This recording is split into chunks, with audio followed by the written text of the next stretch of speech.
Doing up a property can be time-consuming and expensive. So have our new buyers stuck to their plans and their budgets? Let's find out. We're back on the road now to catch up with Aram in Cheshunt, Hertfordshire.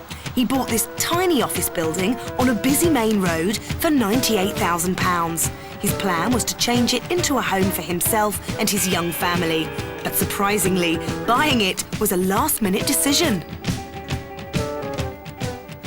Well, sometimes you make your best decisions in impulse. Sometimes it happens, and most of the times I do get right, so let's hope it's this one of this. The property has a long garden at the back, but Aram's master plan would be a non-starter if he didn't get planning permission to extend and change the office from business use to residential. Aram's had 9 months to put his plans into action. Let's see how he's getting on.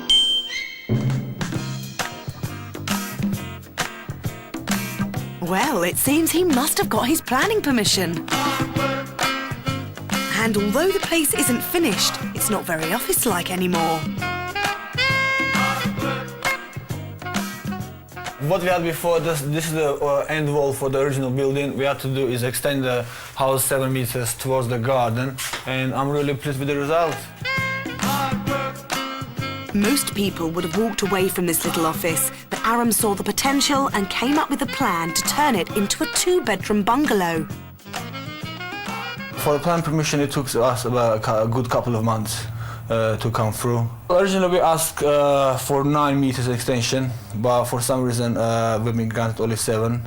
So which is still okay, a little bit small-ish, but it's still okay.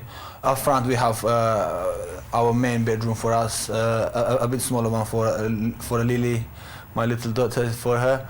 And we go bathroom and toilet over there. And around here, we're gonna have our open plan lounge and kitchen.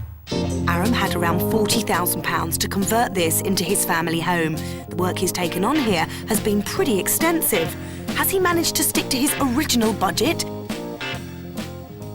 Well, we spent all in for the fee, with the fees, for the work, everything.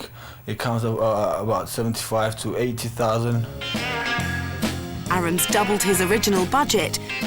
Building materials cost more than he expected, and there were unforeseen charges payable to the local authority as part of the planning application to change the building's use. Those amounted to £3,000 per bedroom. But that was just the tip of the iceberg. Problem is the foundation. Yeah, because we dug up all the foundation all around the perimeter, and only the last 4 meters were not good, a bit soft. So because of that, we had to pile it whole foundation for the whole extension. Yeah, and the piling, it costs quite a lot. The house is right next to some undeveloped woodland, so Aram had to put down deeper and stronger pile foundations to make sure his new extension was secure. He also had to do a lot of work on the property's drains. In fact, he's been working all hours just to get the project this far. It was 8 start till 1, 2, 3, 4, 5 in the morning, it depends, but it's been at least 16, 17 hours a day for the past 8 weeks. It's been hard work, long road, but it's definitely worth it. It is good, yeah. I think it's a nice little house for us. Don't worry. Thankfully for Aram, he's not had to do all the work himself, as he had a lot of help from his father-in-law and family friends.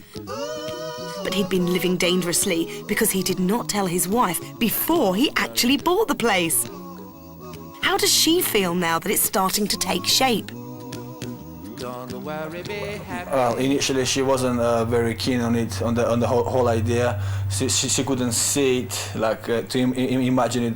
But now she thinks things they're all coming together, and yeah, she loves it. Phew, that's a relief. Aram's paid £98,000 for the property and spent another £80,000 converting it, making a total of £178,000. Has he invested wisely? Time for some expert opinion. The positives really are that it's a bungalow. I think it's unfortunate that it is on the A10, the main road. However, bungalows are very few and far between, therefore there is always a demand for detached bungalows. He's done very well in doing the alterations and added on certain things differently, but I think he's made an excellent job of what he's got here. What could this former office turned family home sell for? I think you could put this on the market for between £225,000 and £230,000. I would recommend that the owner puts this on at just under £230,000. Well, I think it's quite low because just round the corner they go the same two-bed bungalow for 275 on the market as we speak. Well, I think to be fair, about 250 mark, that's about the right price for it. The estate agent valuations could still see Aram pocket a pre-tax profit of between 47 to 52,000, minus the usual selling expenses. But what if he decided to become a landlord and rent the property out instead? I think this could rent out for somewhere between £850 per month and £950 per month. Between £850 and £900 a calendar month in rental terms. Well, it sounds quite all right. I think it sounds quite right, but it's going to make no difference to us because we're going to move in and live here as a family. It's going to be our family home for now, so it feels already as a home, and we're going to be living here as a nice family together, so it's going to be happy times for us.